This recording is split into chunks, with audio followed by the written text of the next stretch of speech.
Le découragement, la démotivation, la procrastination, ce fameux mot très complexe à prononcer où on remet les choses qu'on devait faire pour le lendemain parce que c'est comme je sais pas trop, on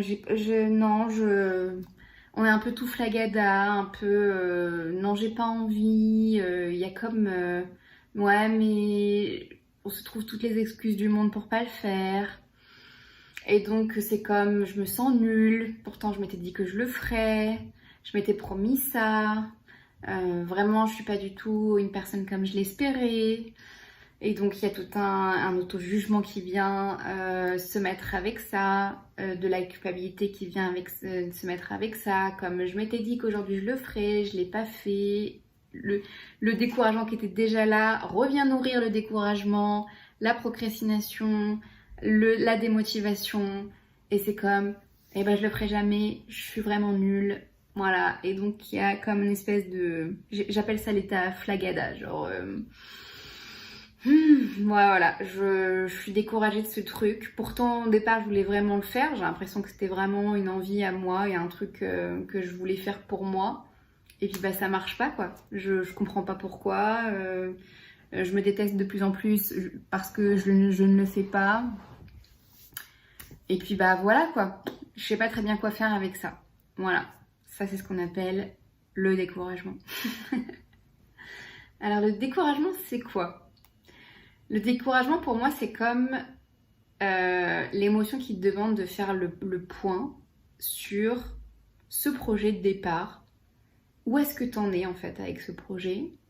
Cette envie de départ, ce désir de départ, cette action que tu avais envie de faire au départ. Ton corps a besoin de faire le point, de se demander si c'est vraiment encore quelque chose qui l'anime ou pas. Et si ça l'anime toujours, qu'est-ce qui manque ? Qu'est-ce qui manque pour que ça redémarre ? C'est comme, tu vois, l'essence un peu dans ta voiture. De quoi il aurait besoin d'être de nouveau nourri pour redémarrer ce truc-là, pour se redonner de l'élan. Ou qu'est-ce qu'il aurait besoin d'abandonner dans ce projet qui l'animait au tout début, dans cette action qui l'animait au tout début, à quels besoins ça répondait. Voilà. C'est comme le moyen qu'a trouvé le corps pour dire et si on faisait un petit point sur ce projet-là, parce que je sens que ça m'anime plus vraiment autant, est-ce qu'on pourrait voir ensemble si là-dedans je ressens encore de l'élan ou pas, et si je peux pas me rajouter un peu d'autres moyens pour que ça redémarre, parce que je sens que sinon, oui, effectivement, j'ai plus envie, quoi. Ou est-ce qu'il n'y a pas une partie de nous qui en fait bloque sur le fait de faire cette action, de faire ce projet-là qu'on sait. Pourtant oui, c'est tout mon corps en a envie, mais il y a une petite partie en moi qui dit oh non, moi j'ai pas très envie, et elle prend de plus en plus de place et elle nous décourage de plus en plus, nous démotive de plus en plus, nous bloque et nous empêche de plus en plus de faire ce projet-là. Et quelle est cette petite partie ? Qu'est-ce qu'elle a envie de nous dire, tu vois ? Qu'est-ce qu'elle veut ? Quelle est sa raison d'exister ? Pourquoi elle vient se manifester maintenant ? Alors que nous, on s'était promis, on s'était engagé à faire ce truc, là, tel jour, avant telle heure, parce que ça nous importait, c'était important pour nous. Qu'est-ce qui se passe en fait dans l'exploration de notre corps par rapport à ce projet du départ ? Alors allons-y pour l'exploration. Et l'exploration, tu connais, moi les bonnes questions, on adore. Qu'est-ce que je fais quand je me sens découragée, démotivée, ou j'ai l'impression que ce truc-là que j'ai mis sur ma to-do list, tout douce, c'est plus mignon, ça me va mieux que to-do list. Qu'est-ce qui fait que ce truc que j'ai mis sur ma to-do list est là depuis au moins 3 semaines, 1 mois, et que je n'ai toujours pas mis en action ? Qu'est-ce qui se passe en fait ? Dis-moi tout, dialoguons ensemble. Alors qu'est-ce que je pose comme question à mon corps ? La première chose que je veux lui demander, c'est qu'est-ce qui ne me permet pas de me mettre en action là maintenant tout de suite. Et là, ça va être des questions comme, est-ce que en fait je ressens comme une pression, une obligation extérieure ? Est-ce que j'ai l'impression que c'est une contrainte qu'on m'a donnée ? Est-ce que j'ai plutôt l'impression que c'est moi qui me mets la pression par rapport à ça, qui me met une obligation par rapport à ça, comme il faut que tu le fasses, je dois le faire. Et donc ça vient comme mettre une pression sur l'élan Et ça vient comme compressionner l'élan qu'il pourrait y avoir, tu vois, et dire il faut, je dois, machin. Et donc, tout ce que je vais faire dans mon dialogue intérieur, c'est je vais essayer de voir si je parle de ce projet, de cette action comme il faut, je dois, il faudrait. Si je sens que je commence à parler dans ce langage, c'est que vraiment je sens une pression, une obligation, une contrainte, qu'elle soit extérieure ou intérieure.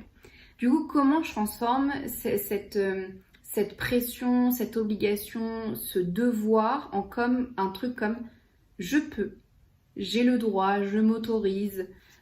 Comment je lui donne un peu plus de flexibilité au lieu que ce soit quelque chose de très rigide, comment j'y donne un peu plus de souplesse, comment je me fais plaisir en fait dans ce projet, dans cette action, et comment j'en fais quelque chose qui devient un truc à moi si je sens que c'est une obligation extérieure.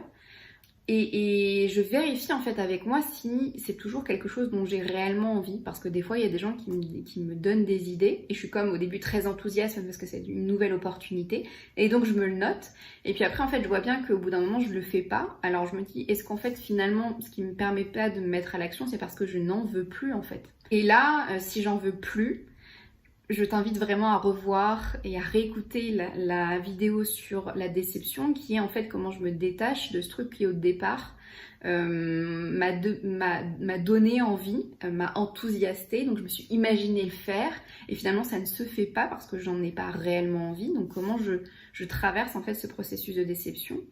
Et puis aussi de voir tout ce qui est comment je communique mes émotions aux personnes avec qui je me suis engagée sur cette action, si c'est une obligation extérieure, un devoir extérieur, comment je leur exprime que finalement c'est plus une envie et que j'ai plus envie de le faire et que si je le fais, ça sera comme un truc à moitié fait et que je pense que ça sera pas quelque chose qui pourront leur convenir et qui sera dans leur intérêt à eux. Voilà, comment j'exprime en fait le fait que c'est plus quelque chose qui m'anime. Je me pose aussi la question de qu'est-ce qui me permet pas de me mettre à l'action maintenant. Parfois, il arrive que la réponse soit oui, mais si tu fais ça, il va se passer ça, et puis il va se passer ci, et puis tu as peur de ça, et puis tu redoutes qu'il se passe ça, et tu t'inquiètes qu'il se passe ça. Et donc là, il y a toute la machine en route de la peur qui se met en action. Et donc là, c'est comme se dire, ok, effectivement, il peut se passer ça, hein, mais qu'est-ce qui peut se passer aussi, ou s'il se passe ça, quelles sont mes solutions, toujours les mêmes questions, quelles sont mes solutions pour éviter ça, ou si ça se passe vraiment, qu'est-ce que j'ai comme autre solution, comme autre moyen pour me sentir équilibrée, ok, si vraiment ce scénario arrive, si les trucs pires arrivent, si ce dont j'ai peur arrive. Et puis il arrive aussi que parfois, quand je me pose cette question de mais qu'est-ce qui me permet pas de me mettre à l'action maintenant, il y a comme une partie de moi qui se réveille et qui dit non, moi je sais que tout le reste de ton corps est d'accord pour cette action, mais moi là, cette petite partie qui se situe, ça dépend à chaque fois de la situation, mais qui se situe à un endroit du corps, à me dire non, moi je veux pas faire ça, je te décourage de faire ça, je te démotive à le faire, parce que y a un besoin qui est important pour moi et qui est pas répondu, qui n'est pas nourri, qui n'est pas entendu, qui n'est pas respecté. Donc comme tu m'écoutes pas, je vais faire en sorte de te décourager, de te démotiver et t'empêcher de ne pas faire ce projet. Et alors ça, c'est fabuleux. Le corps est magnifique, complexe. Quand tu découvres ça, tu te dis mais c'est fou en fait. C'est impressionnant comme un dialogue intérieur peut être bloquant. Pour ça, je vais peut-être illustrer ça avec un exemple d'une personne que j'ai accompagnée. C'est une personne qui voulait en fait ranger son intérieur, faire en sorte que son intérieur soit plus clair, qu'elle ait plus d'espace, qu'elle puisse avoir une vision claire de où les choses étaient rangées dans son espace. C'est quelqu'un de très créatif, donc il y avait pas mal de choses, pas mal de boîtes par-ci par-là, de choses qu'elle avait ramenées. Enfin voilà, tu vois un peu la pièce où c'est un peu brouillon et ça fait 1000 ans qu'elle voulait ranger cette pièce. Et c'était comme, ça fait 1000 ans que je veux le faire et je comprends pas pourquoi je remets ça au lendemain alors que j'ai envie de le faire mais je ne le fais pas.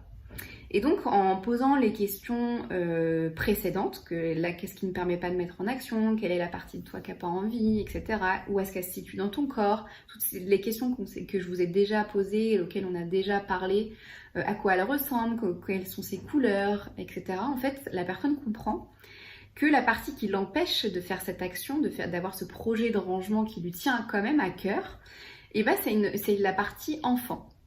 La partie enfant qui voit en fait le rangement comme un truc hyper adulte et comme une espèce de contrainte et obligation et de devoir. Cette même situation où quand elle était plus jeune, ses parents lui disaient de ranger sa chambre et qu'elle était en mode non, je n'ai pas envie, c'est pas drôle de ranger sa chambre. Et donc le côté enfant rebelle qui veut toujours s'amuser et faire les choses avec joie, avec jeu en fait, et ben elle était là en mode mais non, bah je vois pas du tout comment ça peut être drôle en fait de ranger. Moi j'ai pas du tout envie de faire ça, ça va prendre du temps, moi j'ai qu'une envie, c'est de ranger. Donc ce qu'on va faire c'est que je te démotive en fait parce que moi ça me fait pas du tout plaisir de ranger. Sachant que comme c'est une personne créative, le côté jeu, enfant, que ce soit drôle, amusant, c'est une partie en elle qui est très importante, une partie qui prend de la place. Et c'est comme d'habitude, c'est une partie qui l'aide, mais là dans cette situation, c'est une partie qui la limite. Et donc, en dialoguant avec cette partie d'enfant, elle prend de plus en plus conscience, donc déjà que c'est cette partie qui la bloque, et puis que, en fait, ce qu'elle a besoin, cette partie enfant, c'est que elle peut être ok de ranger, mais que ça devienne un jeu, un truc drôle, amusant, un truc où, en fait, on peut s'amuser un minimum, quoi. Et donc, avec ce dialogue qu'on fait pendant la séance de coaching, il y a cette personne, en fait, trouve des solutions comme je vais mettre un peu de musique, je sais plus les solutions qu'elle avait trouvées, mais en tout cas, ça répondait aux besoins de jeu et d'amusement qu'il y avait derrière cette partie qui avait besoin d'être écoutée dans ce projet. Et c'est comme, en fait, de manière plus globale, dans un groupe, quand tout le monde se motive dans un même sens et dans un même but, c'est parce que ça répond à un même besoin, enfin ça répond pas forcément à un même besoin, c'est juste que chacun y trouve un intérêt, chacun y trouve une valeur qui va être nourrie, chacun y trouve un besoin qui va être nourri, et il y a comme cette personne qui va dire non, moi je n'ai pas envie, j'ai pas envie d'aller vers ce truc-là parce que j'ai pas encore compris en quoi ça peut être sympa pour moi, en quoi ça peut répondre à une valeur qui est importante pour moi, en quoi ça peut me convenir en fait, j'y trouve pas de sens, je vois pas. Et là, antérieurement, c'est pareil, il y a comme une partie de toi qui est en mode non, moi je vois pas du tout l'intérêt de faire ça, là, de ranger ce truc qui a l'air complètement nul, de faire ça comme si on était grands et des adultes. Moi, je veux pas du tout le faire. Et donc, le fait de dialoguer avec cette personne, de la prendre en compte, de la respecter, c'est comme ah, ok, en fait, c'est ça que tu voulais.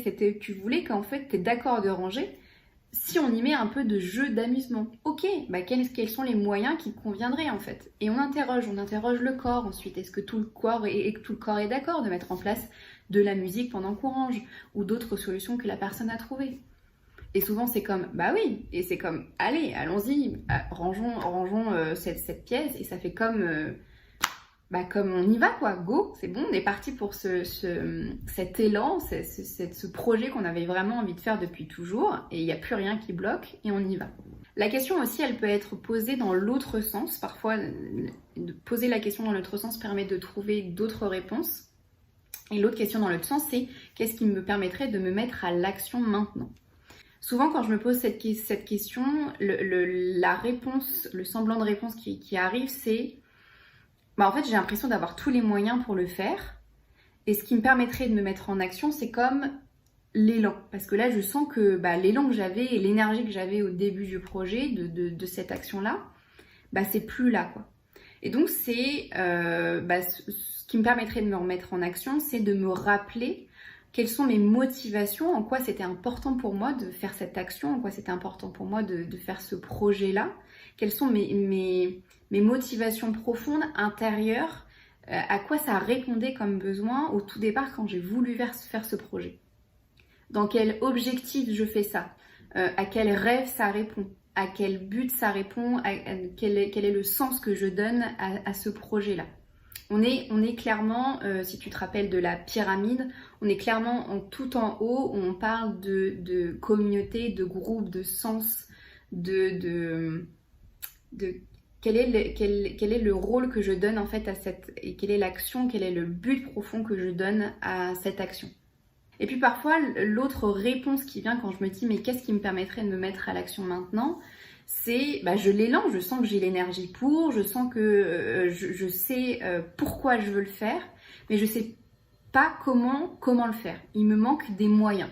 Et donc, eh bien là, je t'invite encore une fois à aller voir cette pyramide. C'est est-ce que finalement le moyen, c'est un moyen d'environnement? Est-ce qu'il me manque des objets dans mon environnement extérieur? Est-ce qu'il me manque un moyen technique? Est-ce qu'il me manque une ressource intérieure, un comportement, une capacité? Est-ce qu'il me manque une émotion? Est-ce qu'il me manque une communauté, un soutien, quelqu'un qui pourrait m'accompagner dans ce but-là? De quoi j'ai besoin ou qu'est-ce que les autres mettent en place pour cette action qui pourrait m'inspirer, me motiver à trouver ce moyen ou ces moyens qui me manquent pour pouvoir réaliser ce projet qui m'anime tant. Donc finalement, en fait, le découragement, c'est comme un moyen que ton corps vient exprimer pour remobiliser en fait l'élan, les moyens intérieurs, extérieurs pour te permettre d'aller vers ce projet, cette action qui t'anime depuis toujours, ou à l'inverse, qui vient te dire en fait ce truc-là, tu vois bien que ça t'anime plus, ça ne te motive plus, et donc on a besoin que tu viennes dégager ça, enlève cette action de ta vie, enlève ce projet de ta vie, parce que nous ça nous prend de l'énergie mentale depuis X jours, semaines, mois, et c'est comme on n'a plus le temps de donner du temps, de l'énergie mentale, émotionnelle, physique à ce truc-là qui ne nous motive plus. Et donc c'est comme faire un point sur qu'est-ce que je veux réellement, qui je suis réellement.